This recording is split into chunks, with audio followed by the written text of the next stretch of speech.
the science was not here. And this is probably because the writers did not have a science background and then didn't invite scientists or medical professionals into their space to be able to come up with good writing for this.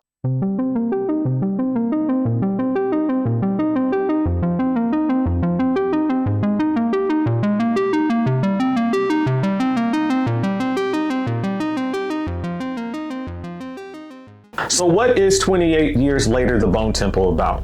28 Years Later, The Bone Temple is a 2026 post-apocalyptic horror film directed by Nia DaCosta and written by Alex Garland, serving as the fourth installment in the 28 Days Later franchise and a direct continuation of 28 Years Later.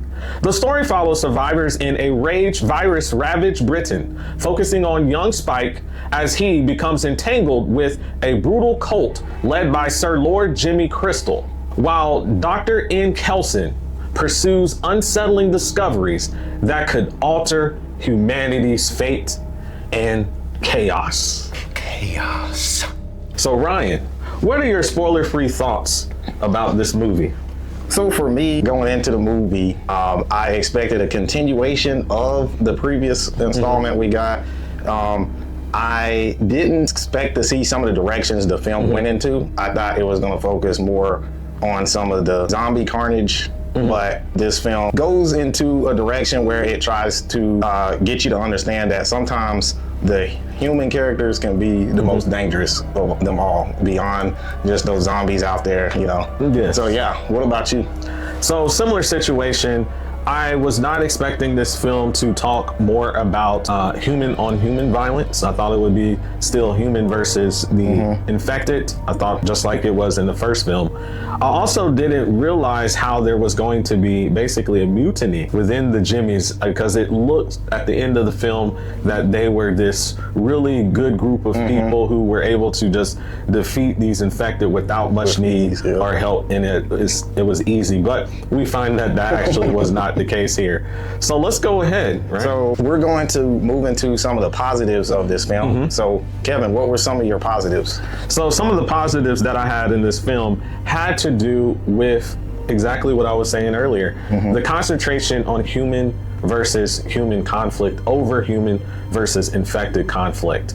So there's a lot of scenes in this movie that focus on the horror of being a human living in a human society, right? So we see Spike, one of the first scenes where Spike is basically in that pool. Yeah. And it says, swimming pool. it basically says adults only or no child beyond this point. And it's an empty pool.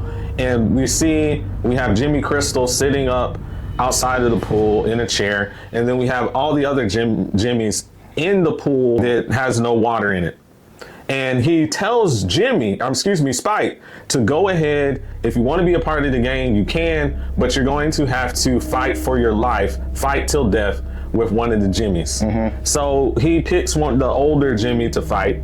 The older Jimmy is manhandling, and it looks like everything is over. And then Spike takes a kind of cheap shot at him and stabs him in one of his arteries, and he starts to bleed out profusely until he succumbs to his injuries there. So just real quick, Ryan, what did you think when you saw that one? So it was almost like a David versus Goliath kind of thing. Yeah. You had an overly confident person who older, he looked bigger, like he was like 30 something. Yep, much bigger, taller, and basically would wipe the floor with Spike. But he gets so overconfident and full of himself that he lets his guard down, and Spike is able to stab him in his femoral artery, and he just ends up bleeding out. So you were able to, from a scientific medical perspective, you knew that was a major artery. Yeah. Okay. Yeah, especially with all that blood, it was the placement was right as well. Yeah. Okay, so that was good. And then we see also the brutality of the Jimmies amongst the townspeople. So we see the scene where they go into this beautiful English farm there with this stone brick home, and they go inside, and the Jimmies are sitting down, and then we see the pregnant lady come up, and she's like, "Why are you guys here?" And then she's like, "Hey, you guys need to leave."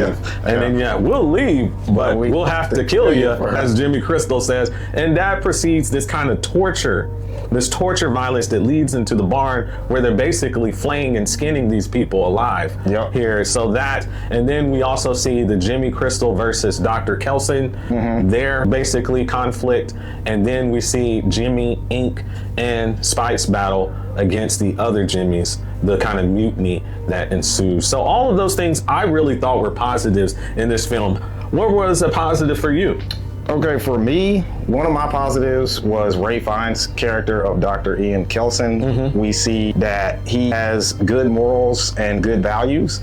And we know that a lot of our morals and values come from religion. So Dr. Kelson's character is one that holds on to values. He wants to bring back humanity. Whereas we have Jimmy's character, on the other hand, is against bringing back humanity. He's anti-humanity. So that's the parallel that I saw between those two characters. I liked seeing that. That was a very good just depiction of a climactic just battle between those two characters towards the end. But that's one of my positives. Another one, I loved seeing Jack O'Connell's character of Jimmy. And something that I noticed with Jimmy is that Jimmy has a lot of the characteristics of Satan in the Bible. So Satan is one of those, he's a fallen angel. He's very charming, cunning, and everything, and he will twist and manipulate people into following him. And we see that he tries to do that with Spike. And then he's doing it when he went to the farmhouse. He basically inflicted all that violence on that family. And then what did he do with the boy? Like after he had inflicted all the violence, he said, "Hey, I'll give you a chance to be in my gang, you know, but you're gonna have to pick one of my fingers to fight." And then to kill them off, basically. And this kind of whole, anybody can be replaced, and that you can kill off people, and there's no kind of empathy at all for anyone. You just serve my purposes, essentially, right? Yeah, and see, that's the thing about Satan is he gets you the people that are very vulnerable, and he tries to manipulate them and twist their mind into following him. And and we see this in the Bible. So yeah, I really like that, and that really touches on the theme of humanity and anti-humanity. I personally took this as embracing and looking for humanity is like basically holding on to Christianity's religion, and then Jimmy's character is just completely against that. He uses religion and tries to manipulate and get people to embrace no humanity. So so those are my positives. So another positive for me is similar to what you're saying here. It's with the performances. There's three main leads here that I feel as though did a great job. So we have Jack O'Connell, like you talked about, with Jimmy Crystal. So I have a few characteristics for him: sinister, comedic, manipulative. So he was sinister throughout the movie. He always had to manipulate others into them serving his purpose. His purpose, that we noticed, he doesn't really fight anybody in this movie, except for the stab that he does to Dr. Kelson at the end of the movie. He doesn't really fight. He has his fingers, the younger Jimmys, who look like they're anyway between maybe 12 Spike's age to 20 something. So they're kind of naive, and he's older as a 30-something-year-old man. And then you also have how he's comedic. Everything is done with a smile. Smiling, laughing, even when he's in the scene of that kitchen in that farmland, smiling and just like, oh, you know, we're just here to eat, you know.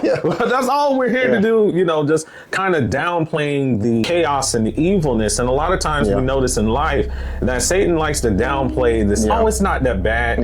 You can eat that fruit off the tree. It's not gonna harm you. It's not gonna kill you. You can do that little thing. What do you know? It's not going to harm, but really it's a compromise, and all compromises have consequences that lead towards death. We also see Erin Kellyman's performance with Jimmy Ink. So she was a young lady that was one of the Jimmys with Spike, and they're walking off at the end of the movie. The things I noted about her is her discerning characteristic, her courageousness, and free thinking.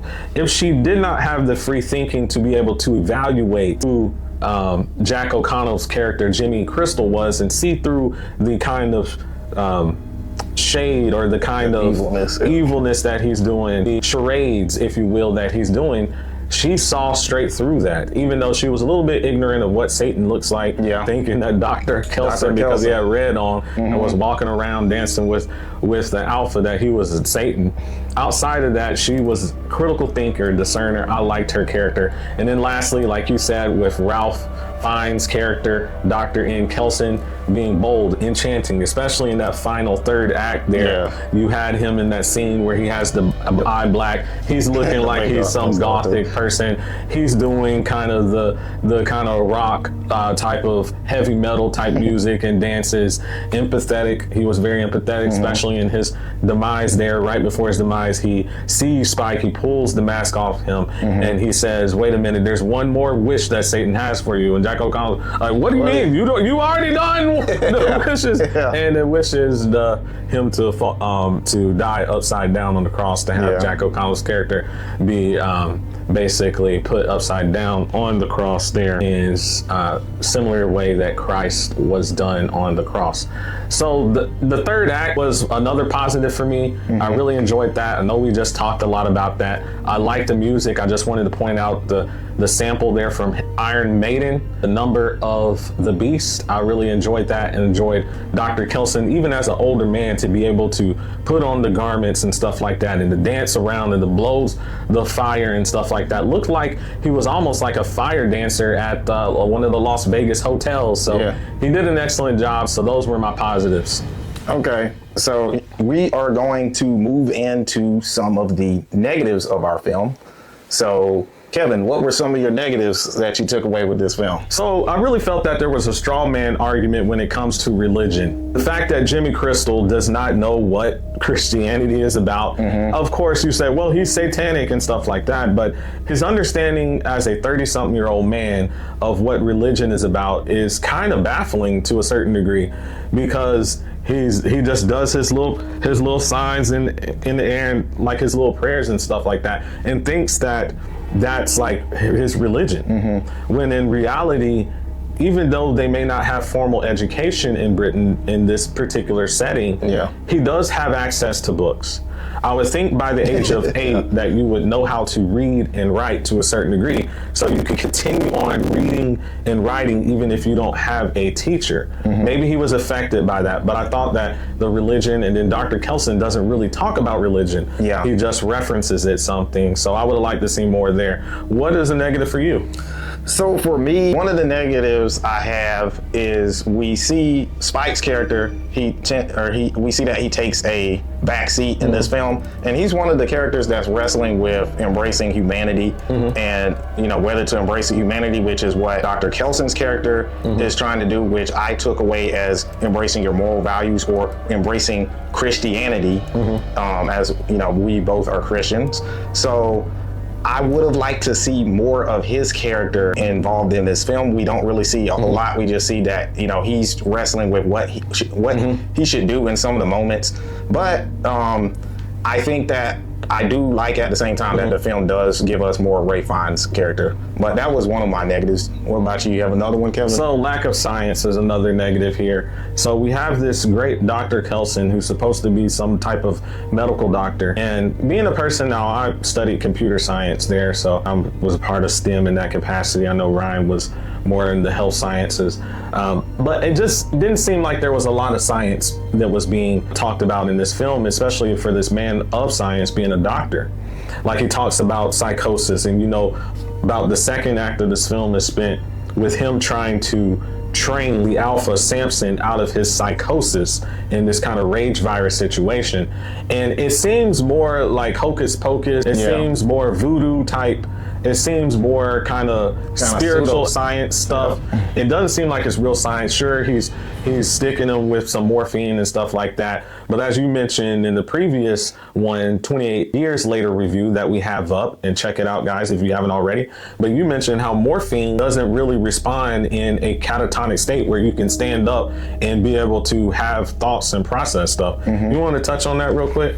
So the issue is with the writing in this situation. So they use morphine like it's this breakthrough drug, like it's supposed to be the resolution to this apocalypse with these zombies. Morphine is an opioid, and it is a very sedative, like drug. So one, you're not going to be standing up after you get injected with morphine, and then two, it's like getting that morphine doesn't resolve the fact that Samson is still infected. It's like, I don't understand how you can say that this morphine is supposed to be like an antiviral like property to somehow get rid of this virus from doing what it's doing. Because I mean, if it's a rage virus, it should be infecting his central nervous system. Is it true that there should be something that has antibodies or something that could attack the actual virus itself?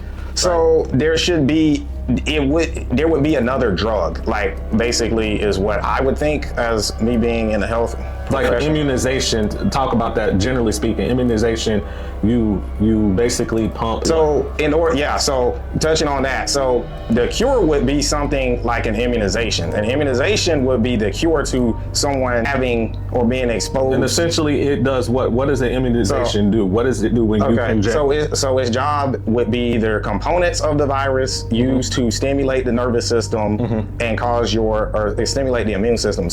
And cause your body to develop antibodies, which will be used to attack the foreign pathogen, which will be the virus. And see, in this film, they just act like morphine is going to be the resolution. Oh, morphine, this drug that's been here for thousands of years. Morphine is an opioid. And I do my little dance. Yeah, and stuff, we do your little dance, and that somehow gets somebody out of being infected. It just doesn't make sense. There would need to be either a vaccine or another antiviral drug. But it's just the writing wasn't there. Yeah, the science was not here. And this is probably because the writers did not have a science background and then didn't invite scientists and medical professionals into their space to be able to come up with good writing for this. I would also say the temple origin, we know that from the previous film, but this film is not a standalone film. You can't go into this film, watch it by itself if you haven't seen 28 years later, because it relies on the whole backstory of the Bone Temple from 28 years later.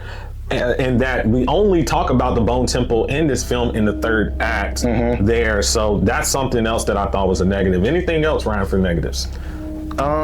So yeah, like what we were saying before with that writing, I think the writing could have been better. And then one thing I'd say is this film is very hyper focused, and then the previous film is very broadly focused. More people, more interaction, bigger world, and then this one narrow focus into a few individuals there. So let's just talk about themes. We talked a little bit about science and versus religion, and a little bit about that there, and then the human versus itself there. Is there anything else that you wanted to highlight when it comes to science versus religion? So mainly touching on religion. So I have a verse in the Bible because I believe that Jimmy's character is Satan. Basically in this film, as far as we're concerned, that's Satan. And I know he tries to say that Ray finds his character, Dr. Ian Kelvin, is Satan, but no, Jimmy is Satan. So Satan in the Bible, 2 Corinthians, I have 2 Corinthians 4 verse 4. The God of this age has blinded the minds of the unbelievers so that they cannot see the light of the gospel that displays the glory of Christ. And so as we see in this film, Jimmy is trying to manipulate people who are on that line, that fine line of they don't know, they don't have a good foundation of moral values. And we see that that's something that Satan would do. And the interesting thing is that he's doing this with impressionable minds. So the people he selected are mainly children or young adults. Someone that's still impressionable that will follow along with what he has to say, because their minds aren't fully developed. According to science, our minds aren't fully developed until we reach the age of 25. So that's something as well. Okay, yeah, and just overall, the science versus religion, I don't think it's really effective in this film, because the heroic character is actually a doctor who's an atheist, and so he's the actual heroic character in this film. And in all reality, it shouldn't be him, someone that doesn't even believe in God, the creator. It should be a person who is a believer and that believes in God and stuff like that. We enjoyed his heartfelt saving of Spike at the end of the film, but overall, if you don't believe in God, or you don't believe in Jesus Christ, you can't not be a heroic person because you deny the reality that is God. So, and then lastly, with humanity versus self, I felt like it did a good job of that. I felt like this speaks right out of Romans, how it talks about how all humans have fallen short and have sinned. And then also in Romans, it talks about humanity is born wicked. And this human versus human conflict just shows that humanity is evil in all capacities. And you may say, I'm a good person, or you're a good person, or I know this good person. But in reality, we have thought evil thoughts and have not done what is right. And so that's something that I enjoyed about this movie with that particular theme. So let's get into our closing here. Crown Carnage, Ryan, for best kill. What was your best kill? Okay, so for me, I would say the best kill or Crown Carnage would be the moment when we see Samson attack the guy in the forest, and he decapitates the guy, and then we see him a few scenes later, he's just sitting on a log and then eating the man's brains. I'm like, whoa, that was very graphic. Yes. Yeah. So that was our Crown Carnage. The Crown Carnage does like the Predator, where he raises with the spinal cord in the head. So, what about the monkey Misfire for worst kill? So worst kill is going to Jimmy's character, because the most evil character in the film, we see he is crucified upside down, but then we see Samson come in for a jump scare, and then we don't see anything else after that. So exactly. Off-screen kill. And just real quick about his kill, Jimmy's kill, he's crucified upside down on the cross. This actually comes from one of the disciples named Peter. So Peter was crucified in the days of Nero upside down on the cross. The reason why he was crucified upside down on the cross is because he did not feel deserving of being crucified in the manner in which Jesus was crucified. So he told Nero, I want to be crucified upside down if that's the way you guys want to kill me. And that's exactly what happens there. And so I want to point it out. So this inverted or this upside down cross actually originated from Peter's death. I know a lot of satanic people use that to be in resistance or opposition towards Christianity, but really this originated from Christianity, so I wanted to note that. What's your final verdict of this film? Okay, so this film, although it was more hyper-focused, it was a overall better film than the first because of the themes. Now, it did let down, like we said, on the science theme because the science writing was not there. It wasn't there. But when we get to like just religion, how we were able to interpret these things, I really like that. And I think that this film, it was an overall good film. I'd have to give it a growl. So what about you?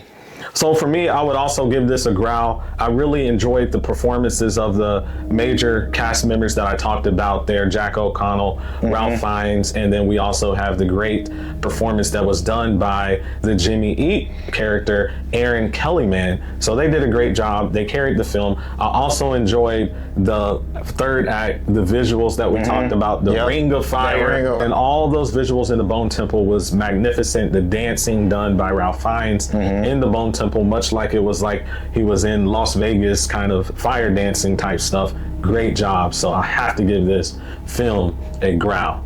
So Ryan, what are we working on next? Okay, so we're working on finishing up Scream. We have to review Scream 5 and 6, and we are also going to go see Mercy next week. Mercy. So we're looking to branch out a little bit. We love horror. We'll continue to do horror, but we want to do some films outside of the horror genre, some more mainstream films. So we will be looking at Chris Pratt in Mercy. I'm excited to see that. We'll have our review out late next week for that as well. So remember, Fright fam, be watchful.